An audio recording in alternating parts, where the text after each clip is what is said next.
Trooper Mark Donaldson is a husband and father from the small town of Dorrigo in country New South Wales. At the age of 30, he is the first person in 4 decades to be awarded our highest military honour, the Victoria Cross.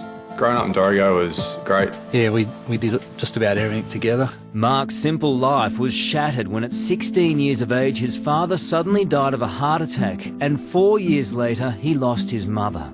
If you lose your parents when you're sort of in those teething years of being a teenager, I suppose that has a fair impact on you. It has to. The death of our mother was very difficult to deal with, particularly the fact that she's never been found. It's hard to cope with something like that, not knowing what happened, not knowing where she is to this day. But he's worked through that and probably added to his resolve and his ability to deal with things.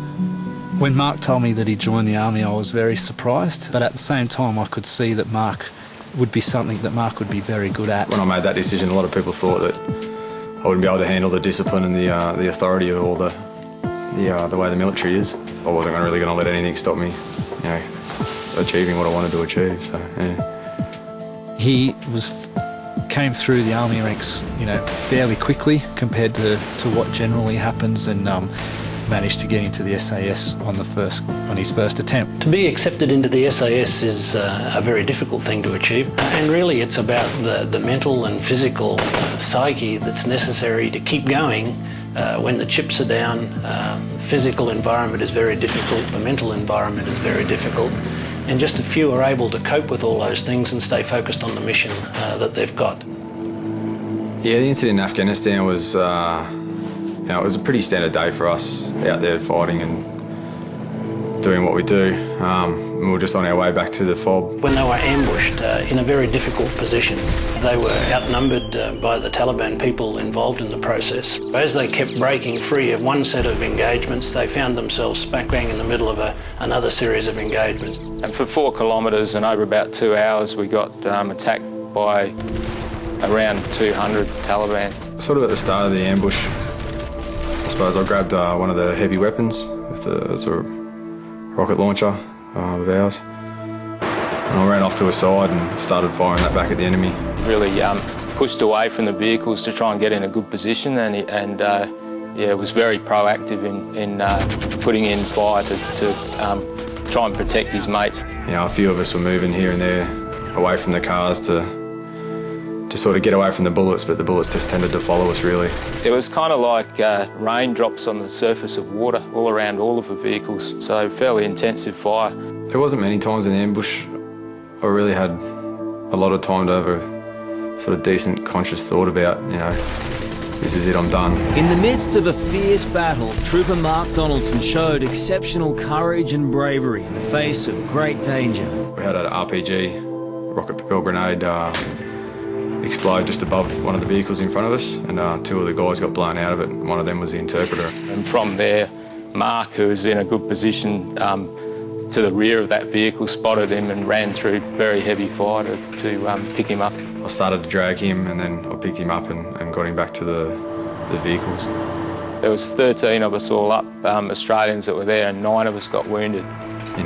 If you weren't scared at all, then you're either stupid or lying, is what they say. But once it was all done and dusted, I thought about my family back home, and they were my first real thought that I had after it all. I always think back to them and go, my wife's back at home, probably doing it harder than what I am in reality, because she's there on her own, trying to raise a family, trying to keep everything together, essentially being a single mum while I'm not there. I think because of what's happened in Mark's past, he knows the importance of family, and he knows just how much family means. On his return to Australia, Mark's life changed forever. I was on my way up to the shops to get some ice cream with my daughter, and I got a phone call from the commanding officer of the Special Air Service Regiment saying I need to have a lunch with you and the Chief of Army. I was pretty surprised when they said it was a Victoria Cross. It's the nation and the Commonwealth's highest honour, and I think it's fantastic that the highest honour is for putting your life to one side and saving your fellow man. The Victoria Cross isn't awarded very often. In fact, it's been 40 years since it was last awarded in Vietnam, so it was a very significant act for us in the ADF and for Australia, I think, more generally. I was just extremely proud and honoured that somebody that I knew, let alone my brother, would do something like that. And I suppose too, I could feel pride for my mother and father who weren't there. When the head of the Defence Force saluted Mark at the Victoria Cross ceremony, it was just a gasp in the room. There was a lot of army personnel there and people involved, and you could feel that it was a big deal. It's probably something I'll never ever forget, I don't think. So, it's something that's it's going to stick with me for a long time. Yeah, Mark's the type of soldier I'd always want to have in my team, fighting side by side with me. I think he's just a wonderful role model for young people to look at. He's not out there in front big noting himself, talking about his actions. He has to be drawn, really. And he's that sort of quiet, achieving Australians that I think we would all like to aspire to be. I try and remain optimistic about most things. Trying to be a good dad, trying to be a good friend, trying to be a good husband. I suppose that's my strength, is that I try hard. Whether I reach it or not's another thing, but I try hard.